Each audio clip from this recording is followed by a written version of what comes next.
લોકો હિન્દુ ધર્મ સનાતન ધર્મના શાસ્ત્રોને પોતાના નિયમ માટે પડે છે, વાંચે છે. ઘણા પુણ્ય માટે વાંચે છે. ઘણા વાંચવા માત્ર ખાતર વાંચી લે છે. પણ ખરી રીતે શાસ્ત્રોમાંથી શીખવાની ખૂબ જ જરૂર છે. શાસ્ત્રમાંથી શીખવી એ તો જીવન બદલી શકાય છે. એ જીવન જીવવાની જડીબુટ્ટી છે. શાસ્ત્રો આપણને જીવનનો સાચો માર્ગ અને રાહ ચીંધે છે.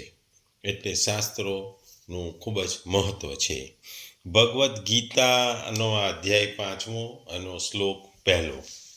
આ શ્લોકને આપણે ગુજરાતીમાં સમજીએ તો, હે કૃષ્ણ, તમે એક બાજુ કર્મોના સંન્યાસની અને બીજી બાજુ કર્મયોગની પ્રશંસા કરો છો તો આ બંનેમાંથી એક જ મારા માટે ચોક્કસપણે કલ્યાણકારી સાધન હોય તે કહો. બીજા શબ્દોમાં અર્જુને કહ્યું, શ્રી કૃષ્ણ, તમે કર્મના ત્યાગનો માર્ગની પ્રશંસા કરી. તમે કર્મયોગ, ભક્તિયુગ કર્મયોગનો પણ ઉપદેશ આપ્યો. કૃપા કરી નિશ્ચિતપણે મને કહો, આ બેમાંથી અધિક શ્રેયકર એટલે સારો કયો છે? આ 5મા અધ્યાયમાં કર્મયોગ નિષ્ઠા અને સાંખ્યયોગ નિષ્ઠાનું વર્ણન છે. સાંખ્યયોગનો પર્યાયવાચી શબ્દ એટલે સંન્યાસ છે. તેથી આ 5મા અધ્યાયનું નામ કર્મ સંન્યાસ યોગ રાખવામાં આવ્યું છે. અહીં અર્જુન ભગવાનને કૃષ્ણ કહીને સંબોધન કરે છે. કૃષ ધાતુનો અર્થ છે કે આકર્ષણ કરવું, ખેંચવું, અને આનંદનો વાચક છે. ભગવાન નિત્યાનંદ સ્વરૂપ છે. તેથી તેઓ સર્વને પોતાની તરફ આકર્ષે છે. તેથી તેમનું નામ કૃષ્ણ છે. અહીં ભગવાનને કૃષ્ણ નામથી સંબોધી અર્જુન એવું જણાવવા માંગે છે કે તમે સર્વશક્તિમાન છો, સર્વજ્ઞ છો, પરમેશ્વર છો. તેથી મારા આ પ્રશ્નનો ઉત્તર આપવા માટે તમે પૂરા સમર્થ છો. આ પ્રશ્ન અર્જુને આખા ગીતામાં પૂછેલા 16 પ્રશ્નોમાંથી આ 5મો પ્રશ્ન છે. શ્રી કૃષ્ણ કર્મોના ત્યાગ અને ભક્તિયુક્ત કર્મ બંનેની પ્રશંસા કરે છે. અર્જુન આ સંદિગ્ધ લાગતા ઉપદેશને કારણે મૂંઝવણ અનુભવે છે, દ્વિધા અનુભવે છે. અને આ બંનેમાંથી તેના માટે કયો માર્ગ અધિક શ્રેયકર છે કે સારો છે તે સમજવાની ઈચ્છા ધરાવે છે.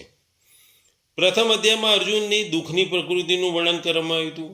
શ્રી કૃષ્ણ માટે તે આનુષંગિક આધ્યાત્મિક જ્ઞાનનો પ્રારંભ કરવા ઉચિત પરિસ્થિતિનું નિર્માણ થયું હતું. બીજા અધ્યાયમાં ગીતાનો સાર છે. ગીતાનું કર્મનું વિશે જણાવ્યું છે. ભગવાને બીજા અધ્યાયમાં ગીતાનો આખો સાર આપણને કહ્યો છે, જેમાં આત્મા અવિનાશી છે, આત્મા અમર છે, આત્માનું મૃત્યુ થતું નથી, અને યુદ્ધમાં ધર્મના પક્ષને વિરુદ્ધ કરવું કર્મ મનુષ્ય ફળને બંધનમાં બાંધે છે. એ બધા વિશે કીધું. એ કર્મયોગ કયો હતો. તૃતીય અધ્યાયમાં ભગવાને પોતાના કર્તવ્યનું પાલન કરવું એ મનુષ્ય માટે આવશ્યક છે, કારણ કે તે મનને શુદ્ધ કરવા સહાય કરે છે. ભગવાને એમ પણ કહ્યું, જે વ્યક્તિ અંતઃકરણને શુદ્ધ કરી લીધું છે તેના માટે કંઈ પણ સામાજિક કર્તવ્ય પાલન કરવું આવશ્યક હોતું નથી. પછી ચોથા અધ્યાયમાં પરમાત્માએ વિવિધ પ્રકારના યજ્ઞોની વાત કરી, વર્ણન કર્યું. તેમણે નિષ્કર્ષ આપતા કહ્યું કે જ્ઞાનયુક્ત યજ્ઞ દ્રવ્ય યજ્ઞ કરતાં ખૂબ જ શ્રેષ્ઠ છે. અને સર્વે યજ્ઞો તો અંતમાં મનુષ્યના ભગવાન સાથેના સંબંધના જ્ઞાનમાં પરિણામે છે. આ ઉપદેશો અર્જુનને વ્યાકુળ બનાવી દે છે. અર્જુન દ્વિધામાં પડી જાય છે. અર્જુન કૃષ્ણનો તો મિત્ર હતો, પણ અહીં કૃષ્ણ એને એક શિષ્ય તરીકે ઉપદેશ આપતા હોય છે, ભગવદ્ ગીતાનું જ્ઞાન આપતા હોય છે.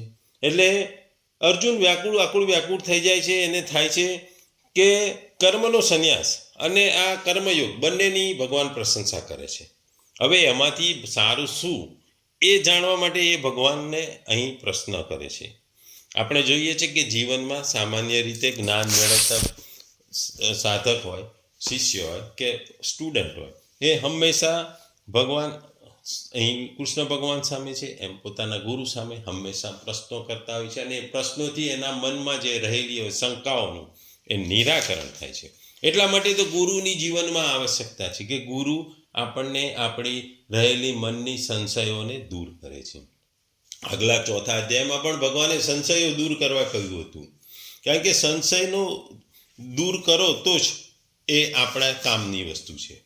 બીજું, જ્યારે ભગવાને અહીં ઉપદેશ આપે છે, એટલે વક્તા જ્યારે બોલતા હોય છે તેના શબ્દોના અર્થ શ્રોતાઓ પોતાની વિચાર પ્રમાણે કરે છે. કોઈ પણ અર્થ શ્રોતા પોતાના મનમાં જે વિચાર આવે છે એ પ્રમાણે એનો અર્થ કરે છે, કારણ કે વક્તાનો કહેવાનો અર્થ જુદો હોય અને શ્રોતા સમજવાનું સમજે છે, કારણ કે દરેકને પોતાની વિચાર શક્તિ અલગ અલગ હોય છે. સામાન્ય રીતે દરેકની ઈચ્છા કલ્યાણને પામવાની હોય છે, જ્ઞાનની મેળવવાની જિજ્ઞાસા હોય છે. આ બધું જ આપણે આ આગળના શ્લોકોમાં જોયું છે. ટૂંકમાં ચોથા અધ્યાયમાં જે ભગવાને ક્યાંય પણ કર્મના સ્વરૂપથી ત્યાગની પ્રશંસા કરી નથી અને અર્જુનને તેમ કરવાની આજ્ઞા પણ આપી નથી, બલકે આનાથી વિરુદ્ધ ભગવાને ઠેર ઠેર નિષ્કામ ભાવે કર્મ કરવા કહ્યું. તેથી અહીં કર્મ સંન્યાસનો અર્થ કર્મોને સ્વરૂપથી ત્યાગ એવો નથી. કર્મ સંન્યાસનો અર્થ છે કે બધા જ કર્મોમાં કરતા બળના અભિમાનથી રહિત થઈ એમ માનવું કે ગુણ જ ગુણોમાં વર્તી રહ્યા છે અને નિરંતર પરમાત્માના સ્વરૂપમાં એકી ભાવે સ્થિત રહેવું, સર્વતા સર્વત્ર બ્રહ્મ દ્રષ્ટિ રાખવી. અહીં જ આ જ જ્ઞાન યોગ છે, આ જ કર્મ સંન્યાસ છે. ચોથા અધ્યાયમાં આ પ્રકારના જ્ઞાન યોગની પ્રશંસા કરવામાં આવી અને તેને અનુસરીને અર્જુનનો પ્રશ્ન અહીં રજૂ થયો. ભગવાનને અહીં અર્જુન પ્રશ્નનો ઉત્તર આપતા સંન્યાસ અને કર્મયોગ બંનેના કલ્યાણકારી જણાવ્યા. ચોથા અને પાંચમા શ્લોકમાં આ જ સંન્યાસને સાંખ્ય અને ફરીથી છઠ્ઠા શ્લોકમાં આને સંન્યાસ કહીને એમ સ્પષ્ટ કર્યું છે કે અહીં કર્મ સંન્યાસનો અર્થ સાંખ્ય યોગ અથવા જ્ઞાન યોગ છે. કર્મોનો સ્વરૂપથી ત્યાગ નથી, તેથી તે સિવાય ભગવાનના મત પ્રમાણે એકલો કર્મોથી સ્વરૂપથી ત્યાગ કરવાથી કલ્યાણ થતું નથી અને કર્મોનો સ્વરૂપથી ત્યાગ કરવો એ પણ સંભવ નથી. તેથી અહીં કર્મ સંન્યાસનો અર્થ જ્ઞાન યોગ જ લેવો જોઈએ, કર્મોને સ્વરૂપથી ત્યાગ કરવો એવો અર્થ લેવો જોઈએ નહીં. અહીં જ્યારે અર્જુને જ્ઞાન યોગ અને કર્મયોગ વિશે નથી પૂછ્યું, ત્યાં આગળ અર્જુને જ્ઞાન યોગ અને કર્મયોગ વિશે પૂછ્યું નથી. ત્યાં તો અર્જુનના પ્રશ્ન એવો ભાવ છે કે જો તમારા મતે કર્મ કરતા જ્ઞાન શ્રેષ્ઠ છે તો પછી તમે મને આ ઘોર કર્મ યુદ્ધમાં શા માટે જોડો છો? તમારા વચનને હું સ્પષ્ટ રીતે સમજી શકતો નથી. આ પ્રશ્ન અર્જુને આગલા અધ્યાયમાં પૂછ્યો હતો. તમારા વચનો એકબીજા સાથે મેળ જેવા લાગે છે, માત્ર મને એક જ વાત જણાવો કે એક જ દિશા દેખાડો. અહીં અર્જુન કોઈ ભ્રમ નથી. આ શ્લોકના કહેવાનામાં આ કર્મ માટે અર્જુનને કોઈ ભ્રમ નથી. તેઓ કર્મ કરતા જ્ઞાનને શ્રેષ્ઠ માને છે એવું નથી, ભગવાનના વચનો એકબીજાને મેળવેલા માને છે એવું પણ નથી, પરંતુ અહીં તો અર્જુન પોતે વાતનો સ્વીકાર કરે છે કે તમે જ્ઞાનયોગ અને કર્મયોગ બંનેની પ્રશંસા કરો છો, બંને જુદા જુદા બતાવો છો, પણ હવે મને એવું જણાવો કે આ બંનેમાંથી મારા માટે કયું સારું છે, મારા માટે કયું ઉત્તમ છે કે હું જેને પામીશ, જે ફોલો કરીશ તો મને મોક્ષ મળશે. ભગવાને ત્રીજા અધ્યાયના 19 અને 30 બે શ્લોકોમાં તેમજ ચોથા અધ્યાયના 15 અને 42 એમ બે શ્લોકોમાં અર્જુનને સ્પષ્ટપણે આજ્ઞા આપી કે કર્મયોગનું અનુષ્ઠાન કરો તો પછી એટલે આ વાત અહીં ભગવાન ચોથા અધ્યાયના 24 શ્લોકથી 30 સુધી કર્મયોગ અને જ્ઞાનયોગ બંને નિષ્ઠાઓ પ્રમાણે ઘણા પ્રકારના વિભિન્ન સાધનોનું યજ્ઞના નામે વર્ણન કર્યું અને ત્યાં દ્રવ્યમય યજ્ઞ કરતા જ્ઞાન યજ્ઞની પ્રશંસા કરી તથા તત્વદર્શી જ્ઞાનીઓના જ્ઞાનનો ઉપદેશ મેળવવાની પ્રેરણા આપી અને પ્રશંસા કરી તથા એ સ્પષ્ટ જણાવ્યું કે કર્મયુગથી સંપૂર્ણ રીતે સિદ્ધ થયેલો મનુષ્ય તત્વજ્ઞાનને પોતે જ મેળવી લે છે. આ પ્રમાણે બંને સાધનાઓની પ્રશંસા સાંભળી અર્જુનને પોતાના માટે આ બંનેમાંથી કયું સાધન શ્રેયસ્કર છે તે નક્કી કરી શકતો નથી. તેથી તે અહીં ભગવાનને નિશ્ચિત મત જણાવવા માટે કહે છે. આમ તો તેમાં ઔચિત્ય છે. અહીં અર્જુન ભગવાનને સ્પષ્ટ રીતે પૂછવા માંગે છે કે હે કૃષ્ણ, તમે જે જણાવો છો કે મારે યથાર્થ તત્વજ્ઞાનની પ્રાપ્તિ તત્વજ્ઞાનીઓ વડે શ્રવણ, મનન વગેરે સાવધાનપૂર્વક થતા જ્ઞાનયોગની વિધિઓથી કરવી જોઈએ, કે પછી આસક્ત રહીને નિષ્કામ ભાવે ભગવત અર્પિત કર્મોનું સંપાદન કરીને કર્મયોગની વિધિથી કરવી જોઈએ. ટૂંકમાં ભગવાન કૃષ્ણ અને અર્જુન અહીં પૂછે કે તમે કર્મનો ત્યાગ અને કર્મનું આચરણ બંને શીખો છો. કર્મનો ત્યાગ કરવાનું કે છે, કર્મનું આચરણ કરવા પણ શીખો છો. આથી અર્જુન કહે છે કે મારા મનમાં મૂંઝવણ થાય છે. હવે મને તમે નિશ્ચિતપણે કહો કે આ બેમાંથી વધારે છે સારું.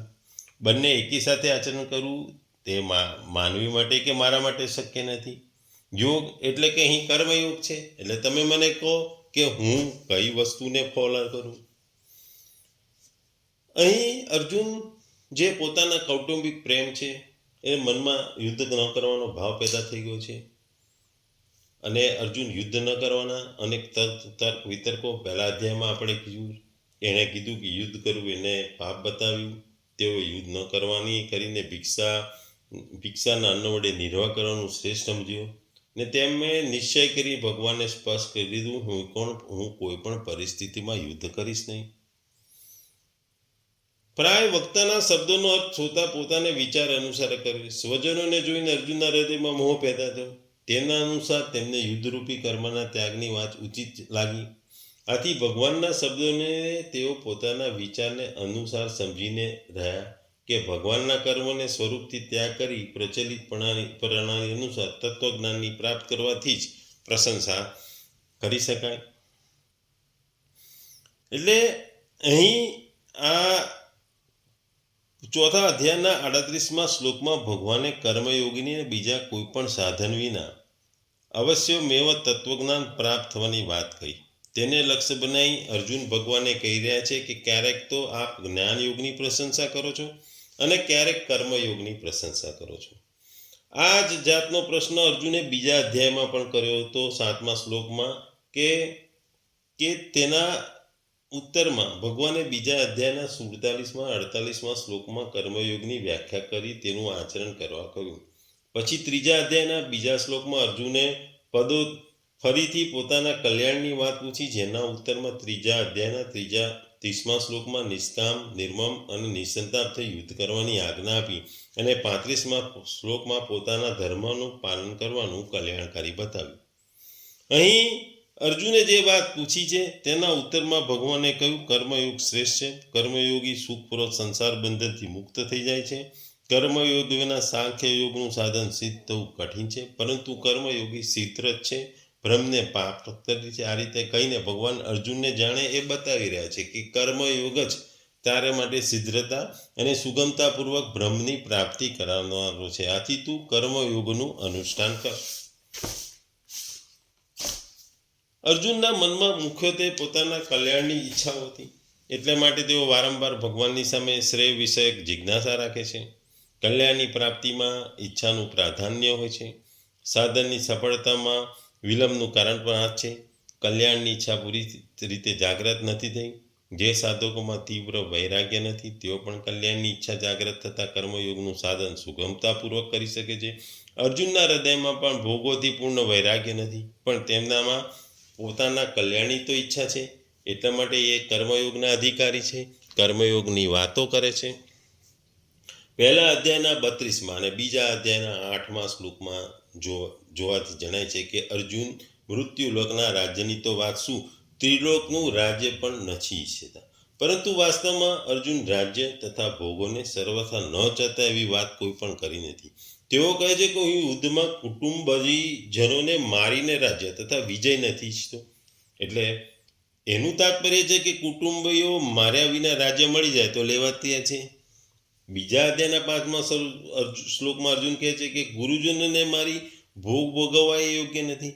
એનાથી એવી વાત થાય છે કે એવી વસ્તુ નીકળે છે કે ગુરુજનોને માર્યા વિના રાજ્ય મળી જાય તો એને ઈચ્છે છે અને મળી જાય તો એ સ્વીકારી લે.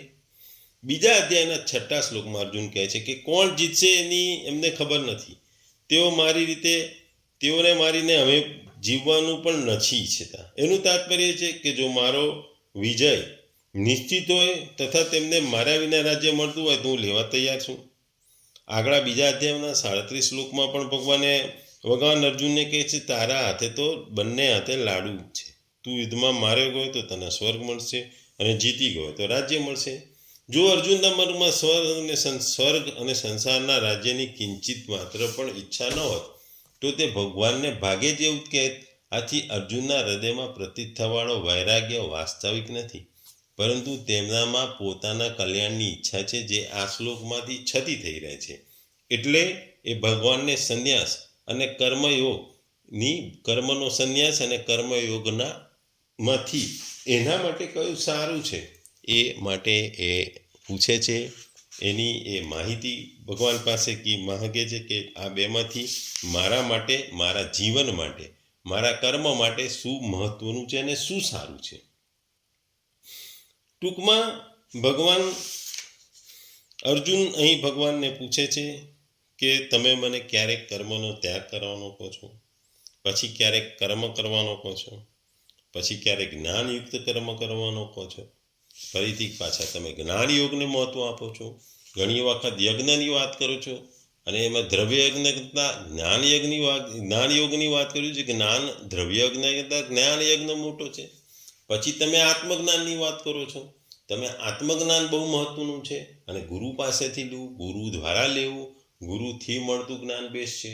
એટલે તમે યોગ તો ઘણા બધા કહો છો, ઘણા બધા રસ્તા બતાવો છો. કર્મ કરવાનું કહો છો, નિષ્કામ કર્મ કરવાનું કહો છો, અકર્મ કરવાનું કહો છો અને કર્મને છોડી દેવાનું પણ કહો છો, સંન્યાસ કરવાનું પણ કહો છો. એટલે તમે મને બધી જ વસ્તુઓ સારી છે એવું બતાવી રહ્યા છો. કર્મ બી સારો છે, જ્ઞાન બી સારો છે, કર્મ સંન્યાસ બી સારો છે, કર્મ યોગ પણ સારો છે.